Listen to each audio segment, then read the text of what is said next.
Hey, what's up everybody? John here, and it's another sunshiny, gonna be warm Saturday, and we're back in the garden.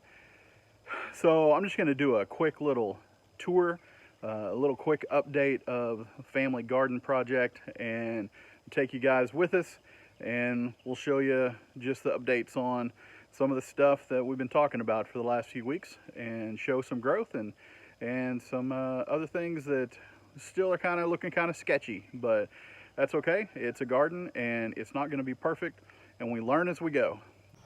All right, so we're going to start here with our containers today. And as you know, we've had some tomato issues, but last week or so Kelly fertilized some of our tomatoes over here, and the plants really are starting to really look pretty good. We're excited about this one in particular. It looks like there's a couple of plants in there actually, but we're going to let them grow together because you start trying to separate them out now and it's going to cause a big problem. So we're going to let them go, and we're going to watch the growth and hopefully grow bunches and bunches of tomatoes. And so as we go, we've still got steady growth on those. Still looking healthy, looking good. We're excited. And remember, last week Kelly thinned these out. She transplanted some of the so this is zucchini, that's the yellow squash. She transplanted some, and last week, at the end of the week and throughout the week, they look kind of puny and wilty from the trauma, but look how perky they are today. And they've been that way for a couple days, so I think they're going to make a full recovery. We may have to take some leaves off of a few of them, but that's okay, because they're putting on new growth right down in there. They're going to be having some flowers coming out pretty soon, so all is good. In our pepper plants, while they're still not getting real big, they have come up off of the soil a little bit, so they are starting to get taller than they were. They look like they were just going to sit there for a few weeks, but now they're making progress. More tomato plant there. This one really is looking nice. It's up past that first wire ring there, and that's so far that's our best one going, and that's super promising. Here are more zucchini and squash. As you can tell, like I said, some leaves probably are going to wind up coming off, but right now we're gonna leave them. We're not gonna open up a wound that maybe a bug can get into until it's actually time to do it safely. So. And of course our lettuce, what can you say? Still doing pretty good over here in the extra shade now, so I think maybe here in just a little while today, Kelly might do a little thinning if time permits. So yeah, still growing, looking pretty good. Okay, so our potatoes still growing, getting taller. Still got see, we got flowers here, and we've got gonna be growing flowers here, and most of them are starting to put on flowers. So got flowers gonna pop out over here too, these potatoes. So our peas here really look good. They're growing up just like they're supposed to, right up the string. Of course, we got all these right there that are done for. I think we just got them out too late in the season for them to really make a go of it. But you know, we learn from what doesn't work, and we look back and we see next time we'll have them in the ground much sooner. We got our cucumbers here and still growing, but as you get closer to this end, I don't know if y'all remember last week, these had grown 2 or 3 times in just a day or so, and this week they are probably 3 times bigger than they were last week. So yeah, keep on growing, little guys. Say hello to our cabbages, because they are beautiful and pretty and growing, except for that one's not so pretty because that's the one that got attacked by the worm, but we are still taking care of that problem. Kelly is still, she'll probably spray things down today, or this evening anyway, with the neem oil, and still trying to protect. We got little holes in some of the leaves across the beds, and so yeah, it's an ever-going battle and continuous work that has to be done, but you do it and hopefully it turns out great. So here, I don't know if you can see, got some spots there where things are trying to eat the leaves, but as we're taking a look at this one, check that out. That, my friends, is a cabbage. It is a hard ball of leaves that's going to grow and grow and eventually going to be consumed and be tasty. So that's exciting. All of these hopefully are going to make huge big cabbages. We'll make soup, we'll make slaw, we'll make sauerkraut. Well, I don't know, maybe not sauerkraut, but we're going to make stuff and it's going to be good. And our other cabbages right through here, and our onions. Check these bad boys out, looking healthy. You know, there for a few weeks they looked kind of puny and like they may not do a whole lot, but now they are. And the beans are doing good.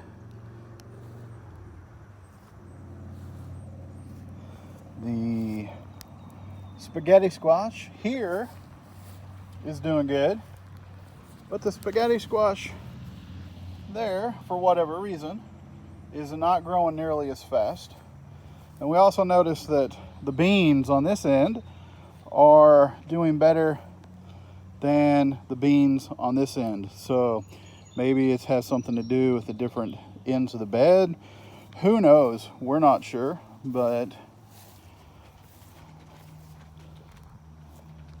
we'll see what happens. Cantaloupe right there. As I've shared before, man, they came up real quick and they just kind of stalled out. But see that leaf in the middle? That was just coming out last week, so they're still making progress. We're just not sure, at least I'm not sure, how fast they're supposed to grow. So I guess we'll find out. But today, Kelly is going around some of the beds and putting fertilizer around, especially some of the things that aren't growing real fast, but you know, maybe that'll help. It has helped some of the other things in the last week or so. Some of the tomatoes, they really needed some fertilizer and they perked up real good over in the tubs over there. So hopefully in the next couple weeks, those things that are now getting fertilized are just gonna shoot right up. Strawberry plant's doing good, looking good. Last week, Kelly showed you the runners that were coming out, and so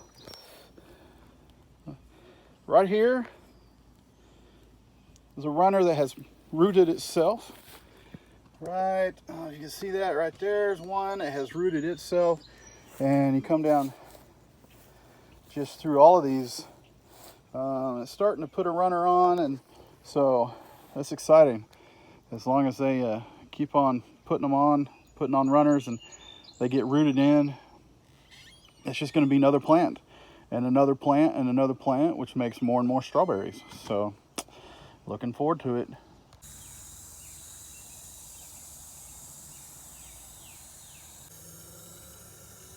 Well, there's our new water wand at work, getting the water right down to the roots, right next to the ground, and not overspraying, conserving water, and coming in super handy.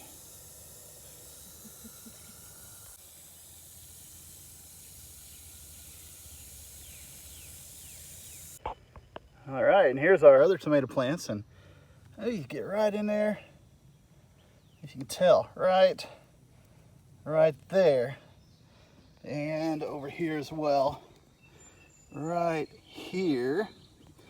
It is putting on blooms, so that means flowers are gonna pop up, and we're gonna have tomatoes coming on pretty soon. So just walk down and show you the rest of these here, and they are looking pretty good. These are the ones that we had to get to replace our seedlings that we had done inside because they didn't make a go of it, but it looks like these might. More tomato plants, more tomatoes, maybe more salsa. We'll see. Onions in the little onion bed, looking pretty good. Especially down here, we got this little guy is really getting tall. It's gonna be our biggest one right now. So our lid's still working. Haven't had any issues with anything getting in. So pretty proud of ourselves with our lids. And of course up here we've got our garlic. We haven't had any slimy garlic for a couple weeks. It's all been looking pretty healthy, looking pretty good. So maybe they are now fully established and gonna go ahead and just finish growing for us. Of course, that one now, the last couple weeks, been on its own in that pot. So maybe that'll race the rest of them up. And of course our little bitty herb garden. Yep, still growing, takes time. So anywho, and of course we take a look back at over the garden here. So it's kind of exciting to watch everything grow, and sometimes Kelly gets a little giggle at me because I get a little more excited than some people would at little things, especially the cabbage. I don't know why. I think the cabbage is just really cool, especially to see all the leaves grow big, but to see them ball up and actually start to make the cabbage, that's pretty awesome. So, you know, that's just kind of how it goes. I like to see things grow. I like the science of it and whatnot. So yeah, we'll keeping an eye on everything, and we'll keep updating you guys. Okay, so I am going to talk a little bit about what we did, or one thing I did this morning, which didn't take a whole lot of time, but our tomatoes, the varieties of tomatoes that we have in the raised beds are what's called an indeterminate tomato. Basically all that means is as long as you give them enough space and support, they will continue to grow, which means they can get very, very tall. I've heard people talk about tomato plants getting to be 15 feet tall when they're grown in a greenhouse, you know, with supports from the ceiling. So ours won't get that tall.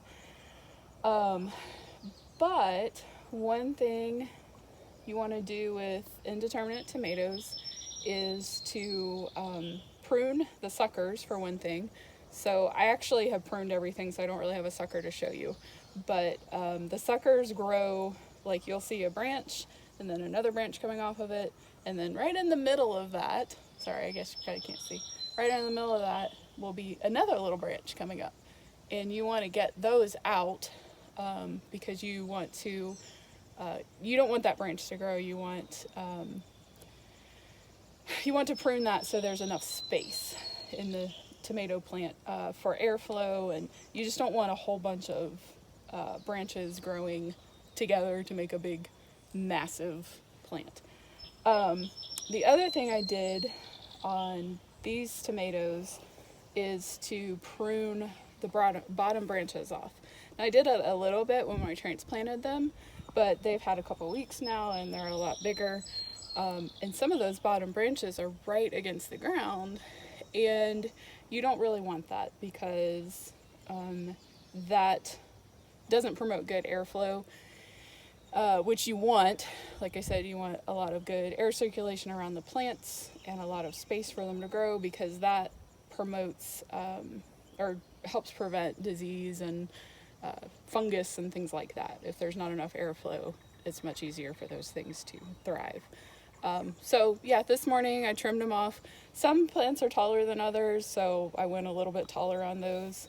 I'm going off of a recommendation from a YouTube channel that I watch called Roots And Refuge Farm, and Jess has an amazing tomato garden, and I watched her tomato pruning video where she talks about how she does it, and she recommends like 10 to 20 inches of the bottom of the plant. You want to prune all of those branches off just to help keep the moisture, the airflow. You keep the leaves off of the ground so that they don't get splashback from water, and which is another thing that promotes fungus and disease. So that's the idea. Ours aren't quite tall enough to do 10 to 20 inches, but as they grow, I'll probably trim a little more of the branches just to kind of follow Jess's lead. But that is the indeterminate plants, or the indeterminate tomatoes, which is what we have in these beds. However, we have a different variety in the containers. We have Roma tomatoes over there, and they are what's called a determinate variety. And basically that just means they are only going to get to be a certain size. They're only going to have a certain number of blooms, produce a certain amount of fruit, and that's it. Whereas the indeterminate, like I said, will just continue to grow. So again, after following Jess's video, we really didn't prune the determinate ones. I did a little bit because there were a few branches very close to the ground, but I probably won't prune those much at all. We'll just let them produce all the fruit that they're going to. So I think John's going to show you where we'll show you how we pruned, or how I pruned the indeterminate ones. Okay, so this is an example of where we pruned. You can see all the little nubs from the branches that I cut off. And that's it. You just, you really want to cut them off. You don't want to tear them off because you risk tearing the skin of the plant and injuring it more than is necessary. But if you just cut them off with some clean snips or scissors, then that's a better way of going about that. And yeah, you just, enough. I think I probably did maybe like 5 or 6 inches on most of these plants, but like I said, as they grow, I'll probably trim a little bit more and give them a bunch of airflow. So that's all. All right, so that's all we got for today. Thank you guys for taking time to watch the video. Like I said, look for more updates coming up, and this next week is going to look a little different. We're not going to be in the garden next Saturday because we're not going to be here. We're actually we actually got a trip coming up, and so that's exciting for us. So, but maybe I'll sneak in a little update before we leave next Friday. So anyhow, yeah, thanks for watching. Really appreciate it. If you liked the video, please hit the like button down below. If you are not subscribed to my channel, please hit the subscription button and ring the notification bell so that anytime a video comes out that you might want to take a look at, you'll know because you've hit the notification bell. So like I said, thanks. You guys have a great rest of your day, whatever day it is that you are watching this, and I will see you next time on the next video. P.S. If you're a dad, happy Father's Day.